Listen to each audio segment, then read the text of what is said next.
আসসালামু আলাইকুম। সবাইকে স্বাগত জানাচ্ছি আমি নাইম ফাথম মুবিন। শুরুতে সংবাদ শিরোনাম। বাংলাদেশের সর্বশেষ গুরুত্বপূর্ণ আপডেট সংবাদে আপনাকে স্বাগত। শুরুতেই সংবাদ শিরোনাম, পরে বিস্তারিত। প্রথমেই জানাবো, সংসদ কার্যক্রমে অগোছাল সরকারি দল বিএনপি। ত্রয়োদশ জাতীয় সংসদ নির্বাচনে 2/3 সংখ্যাগরিষ্ঠতা পেলেও সংসদ কার্যক্রমে গুছিয়ে উঠতে পারেনি বিএনপি। চলমান অধিবেশনে বাজেট আলোচনায় বিএনপির জোটের 200 জন সংসদ সদস্য 32 ঘণ্টা 3 মিনিট বক্তব্য দেন। তবে খুব কম সংখ্যক এমপি সুনির্দিষ্টভাবে বাজেট নিয়ে কথা বলতে পেরেছেন। এতে দেখা যাচ্ছে তাদের মধ্যে অনেক অনীহা রয়েছে। এদিকে জামাত আমিরের সঙ্গে চীনের রাষ্ট্রদূতের সাক্ষাৎ। বাংলাদেশ জামাত ইসলামের আমির ডা শফিকুর রহমানের সঙ্গে সাক্ষাৎকার করেছেন চীনের রাষ্ট্রদূত অং ই। তিনি জানিয়েছেন যে বাংলাদেশকে সব রকমের সহযোগিতা দিতে প্রস্তুত চীন। এজন্য বিরোধী দলের নেতাদের সঙ্গে চীন যথাযথভাবে যোগাযোগ রাখছে এবং তারা আগামীতে একটি সুন্দর ও সমৃদ্ধির বাংলাদেশ গড়তে বাংলাদেশকে সব রকমের ভাবে সহযোগিতা করতে প্রস্তুত রয়েছে চীন। চীনের পক্ষ থেকে তাই বাংলাদেশের প্রধান বিরোধী দল ডা শফিকুর রহমানের বাসভবনে এসে চীনের রাষ্ট্রদূত এ বিষয়ে খুবই গুরুত্বপূর্ণ বার্তা দিয়েছেন। এ বিষয়ে খুবই গুরুত্বপূর্ণ সংবাদ জানাবো, সঙ্গেই থাকুন। এবারে জানাবো, টানা বৃষ্টিতে কক্সবাজারে 10 উপজেলা প্লাবিত, পাহাড় ধসে আরও একজনের মৃত্যু। 5 দিনের ভারী বৃষ্টিপাতে টেকনাফ সেন্ট মার্টিন নৌপথে পানিবন্দী হয়ে পড়েছে হাজার হাজার মানুষ। টানা ভারী বৃষ্টিপাত, পাহাড়ি ঢল ও জোয়ারের পানিতে কক্সবাজারে 10টি উপজেলার অন্তত 25টি ইউনিয়ন প্লাবিত হয়ে গেছে। জেলার বিভিন্ন এলাকায় ঘরবাড়ি এবং সড়কে পানি উঠায় হাজার হাজার মানুষ পানিবন্দী হয়ে পড়েছে।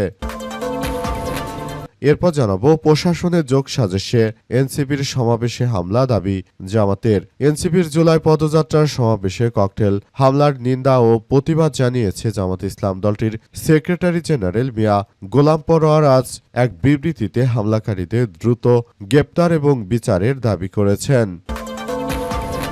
এবং সর্বশেষ জানাবো, গণভোট না মানলে রাজনীতি সংঘাতের দিকে যেতে পারে, 11 দলীয় ঐক্যের হুঁশিয়ারি। গণভোটের অনুমোদিত জুলাই জাতীয় সনদ বাস্তবায়নের আদেশ অনুযায়ী অবিলম্বে সংবিধান সংস্কার পরিষদ গঠনের দাবি জানিয়েছে বাংলাদেশ জামাত ইসলাম। জামাতের পক্ষ থেকে বলা হয়েছে যে জনগণের ম্যান্ডেট এই গণভোটকে বিএনপি মানছে না। যদি এভাবে তারা চলতে থাকে তাহলে ভবিষ্যতে বাংলাদেশে আরো বড় ধরনের সমস্যার সৃষ্টি হবে। প্রিয় দর্শক, এতক্ষণ শুনছিলেন সংবাদ শিরোনাম, এবারে বিস্তারিত।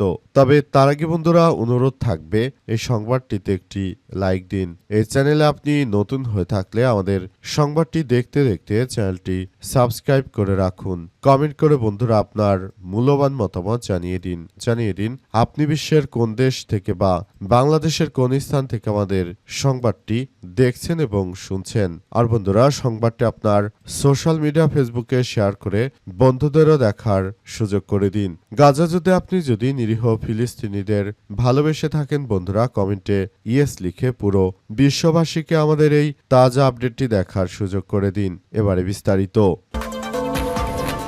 প্রশাসনের যোগ সাজেশে এনসিপির সমাবেশে হামলা দাবি জামাত ইসলামের। এনসিপির জুলাই পদযাত্রার সমাবেশে ককটেল হামলা নিন্দা এবং প্রতিবাদ জানিয়েছে বাংলাদেশ জামাত ইসলাম। দলটির সেক্রেটারি জেনারেল মিয়া গোলাম পরোয়ার আজ এক বিবৃতিতে হামলাকারীদের দ্রুত গ্রেপ্তার এবং বিচারের দাবি করেছেন। আজ রাতে সাভারের তারাপুর ঈদগাহ মাঠ এলাকায় এনসিপির সমাবেশে ককটেল হামলায় 6 জন গুরুতরভাবে আহত হয়েছে। মূলত আওয়ামী দুর্বৃত্তরা এই ধরনের হামলার সঙ্গে সরাসরি যুক্ত রয়েছে বলে অভিযোগ পাওয়া গেছে। মূলত আওয়ামী দুর্বৃত্তরা তারা সরাসরি এখন আর সামনে আসতে না পারলেও তারা পালিয়ে থেকে তারপর মূলত জাতীয় নাগরিক পার্টি এনসিপির নেতৃত্ববৃন্দদের বিভিন্ন সভা সমাবেশে প্রতিনিয়ত তারা হামলা চালাচ্ছে। হামলার পরিধি এখন ভিন্ন দিকে চলে যাচ্ছে। নতুন করে যে হামলা চালানো হচ্ছে সেই হামলার পরিধি খুবই খারাপের দিকে চলে যাচ্ছে। হামলা আসলে সবার জন্য খুবই খারাপের দিকে চলে যাওয়ার মধ্য দিয়ে মূলত সবাই বলাটাই খুব বেশি। এক ভয়াবহ বিপজ্জনক পরিস্থিতির কথা জানান দিচ্ছে।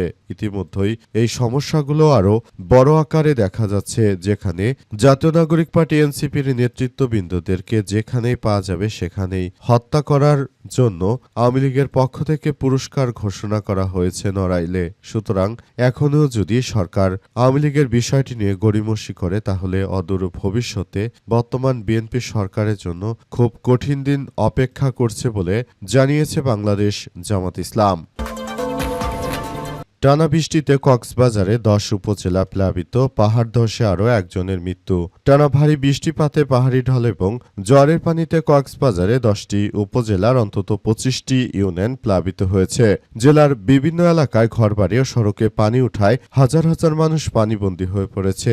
মোট কথা, ভারত থেকে পানি ছেড়ে দেওয়ার কারণে মূলত আরও ব্যাপক আকারে এই পানি বৃদ্ধি পাচ্ছে এবং পানি বৃদ্ধি পেয়ে মূলত নতুন করে আবারও দেশের অভ্যন্তরে এক ভয়াবহ বিপর্যয়ের সৃষ্টি করছে।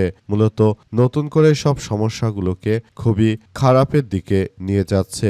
মূলত ভারত থেকে এই পানি ছেড়ে দেওয়ার কারণে বাংলাদেশে প্রতিনিয়ত বন্যা হচ্ছে এবং এই বন্যার তীব্রতা এতটাই বৃদ্ধি পাচ্ছে যে পুরো বাংলাদেশ একরকম অসহায় হয়ে পড়ছে। মূলত ভারতের হিন্দুত্ববাদীরা তারা বাংলাদেশকে অস্থিতিশীল করার জন্য নতুন নতুন ষড়যন্ত্র আঁটছে এবং তারা ষড়যন্ত্র করে তারা এমন কিছু করতে চাইছে যে বিষয়গুলো আমাদের জন্য অত্যন্ত দুঃখজনক ব্যাপার। তারা প্রতিনিয়ত শুষ্ক মৌসুমে যখন বাংলাদেশে পানির প্রয়োজন হয় তখন তারা পানি দেয় না, কিন্তু যখন বাংলাদেশে পানির দরকার না হয় তখন এই বর্ষা মৌসুমে তারা পানি ছেড়ে দেয়। সুতরাং এই ধরনের ঘটনা শুধুমাত্র হিন্দুত্ববাদী ভারতের দ্বারাই সম্ভব বলে উল্লেখ করা হয়েছে।